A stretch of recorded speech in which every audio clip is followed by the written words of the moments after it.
Did you see that news clip? Leave a comment below. Make sure you like and subscribe. Make sure you like and subscribe. Welcome to another episode of Clips of News. So, on this show, what we do is we just go over news clips that I saw that I think that everybody should just pay attention to and look at. That's what Clips of News is. Some of you may have noticed I changed up the way that we do on the channel. So we got different shows on the channel that I'm going to be making. Clips of News is one of them. The Joseph Bristol Show is another one where we just talk about social reform, social norms, things that I think need to be spoken about. Occasionally on the Joseph Bristol Show we'll talk about news, but that's mainly when things like wars and how China still has those Uyghur Muslims locked away in concentration camps. You know what I'm saying? Like things like that. We're going to talk about the Dakota pipeline, how they still trying to push this pipeline through Indian territory. Those type of news things is what we'll talk about on the Joseph Bristol Show, where I'll just give my thoughts and ideas. Clips of News is specifically for news clips that I'll see that I think, okay, let's talk about this, let's look at this, let's all review it. The Clips of News usually won't be that long, maybe 10 minutes, 15, 20 minutes tops, but I doubt it'll ever get to 20 minutes, all right? So on today's episode, and then of course we have the newest show that I've been working on. I'm going to call it Ooh, What's That? And basically on Ooh, What's That, we just go over reviews of apps and websites and gadgets that I may find. I'm not going to lie to you, probably Ooh, What's That? Those episodes will probably mainly be on Hyprr, on my Hyprr account. Right? In which case they'll probably cost like 50 cents to $1 to watch it, something like that. I'm just being honest with you. I don't really like to expose my personal life or information without compensation. That's just the God's honest truth. So I'll talk about stocks and crypto, but you're probably never going to see the stocks and crypto that I own unless you pay to see it, because I'm just not going to do that. I'm not going to expose myself like that. Nonetheless, let's get into this Clips of News. I just want to inform you guys how the channel will be changing up as I put out more content. So on today's Clips of News, what we're going to watch is some vaccine information. Actually, it's for an HIV vaccine that I thought was pretty interesting, and I figured, we should all check this out. So let's get into it. Well, we're talking about vaccines this morning, but not in relation to COVID-19. A new vaccine for HIV is generating a lot of excitement after its first in-human trial showed a 97% success rate. Adding to the excitement, the team of researchers behind the HIV vaccine have partnered with Moderna for phase 2 to create a version of it using mRNA technology. That's the same technology that was used to rapidly create successful COVID-19 vaccines. So with more on this, we are joined by CTV Science and Technology Specialist Dan Riskin for another edition of This Week in Science. I'm glad you're joining us with some really exciting news, Dan. How promising is this new HIV vaccine?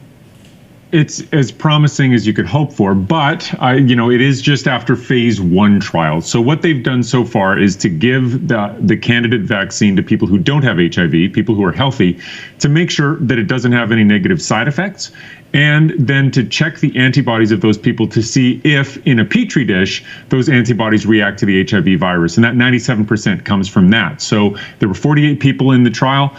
Some of them got a placebo. Some of them got the actual vaccine. And of those people who got the vaccine, 97% of those people developed antibodies that should work on HIV. And so the hope is, as this goes to phase 2 and phase 3 trials, that it continues that record of success. And finally, we have sort of a magic bullet that will work on this virus that has caused so many deaths and so many problems around the world. It's interesting that the partnership with Moderna is going to help speed up this process. But what has stopped this kind of progress with the HIV vaccines in the past? I think often with COVID-19, we don't stop to realize how fortunate we are about so many aspects of the virus that has caused this pandemic. It's terrible for many reasons, but it has been a relatively easy target for vaccines compared to something like HIV. HIV mutates extremely quickly within your body. So it's not just a new variant that shows up in a geographic part of the world. It's that you have different variants in your body. And so as your body develops antibodies to fight the virus, it sort of changes shape and becomes something else, and your body just can't keep up with it. And that's how HIV really stays ahead, and that's how it's avoided these different vaccines in the past. I mean, I think the best one has about a 30% efficacy rate, and that drops off after just a short period of time. So we really just don't have the tools we need yet. But this new vaccine technology seems to elicit something called a broadly neutralizing antibody, which is like a magic bullet that does seem to look past the changing surface of the HIV virus and get to the parts that don't change. And so this vaccine seems to elicit those kinds of antibodies, which are a special subset of what we have. Yeah. And that seems to be why this is more successful than others that we've tried in the past. So fingers crossed that this actually does work and goes all the way to the finish line. All right. So why is this important? Well, a couple reasons why. One, COVID-19, yes, it's bad. It was a horrible thing that happened, you know, the whole pandemic and the virus and all that. But let me tell you about the good things that came out of this pandemic.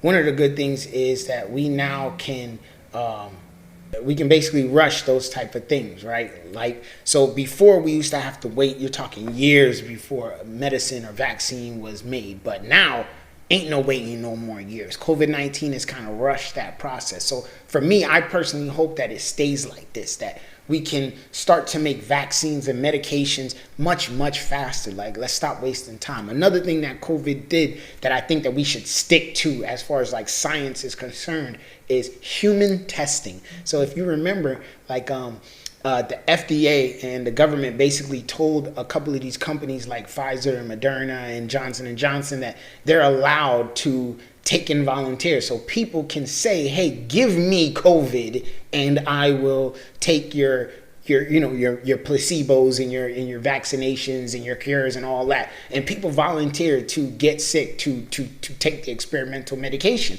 And to me, we should stick to that.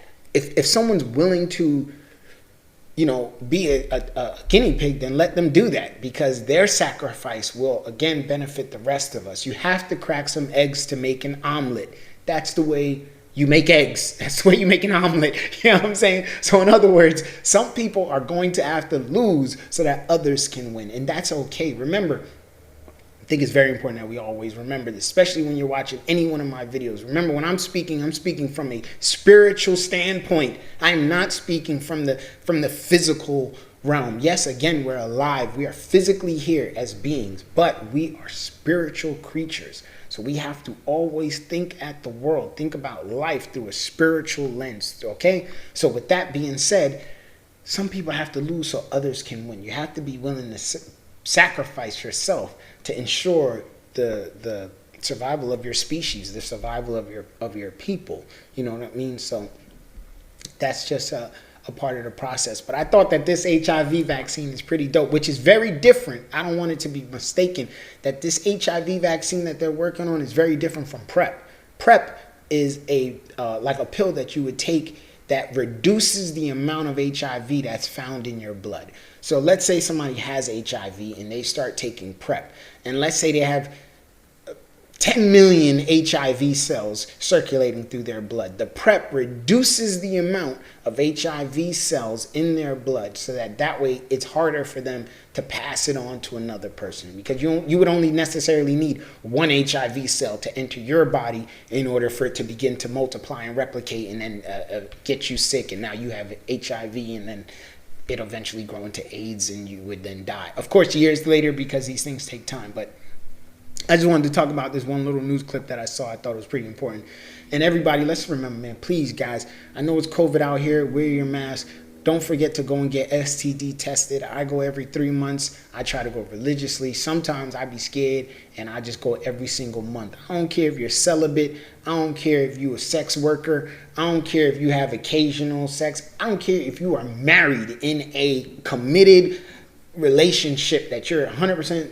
Well, you couldn't be 100% certain, but you're 99% certain your other person is not cheating on you. You should still go get tested for STDs. You don't have to have sexual intercourse in order to get an STD. There are other things that you can get: syphilis, herpes, hepatitis, gonorrhea, chlamydia, HIV. it's a lot of things that you can get, not just through having sex. You know what I'm saying? You're talking a little bit of blood, not really the saliva, but usually blood, bodily fluids. But someone can touch something or someone can be sick, have some blood on their hand or some type of fluid on their hand, touch something else that you go and touch, not realizing it. You're touching your mouth, you're touching your eyes, you're touching the orifices, the openings of your body, and now that disease and that sickness is inside of you, and you'd never had any type of sexual contact with anybody, and still yet you're sick with this sickness. All right, so everybody go out and get STD tested every 3 months. Make sure you guys know your status. It's better to know your status. That way you can live a better life. You can take the medications. You can find a partner who understands your situation and can help you to maintain a healthy, wonderful life. So I just wanted to share this news clip. I thought it was pretty dope. We should probably all, pay attention to this and see about these vaccines, and hopefully they keep going with these vaccines like this. Make the medications. Next thing they need to do is work on this cancer and all these other diseases that's out there, lupus and all kinds of stuff. It's 2021. You know what I'm saying? Technology has come a long way. It's time that we use our technology to continue to expand our lives and enrich our lives to make our lives better, all right? So thanks for watching another episode of Clips of News. And let's all remember, man, we all out here trying to do the same thing, guys. Just be happy and survive. Y'all stay blessed.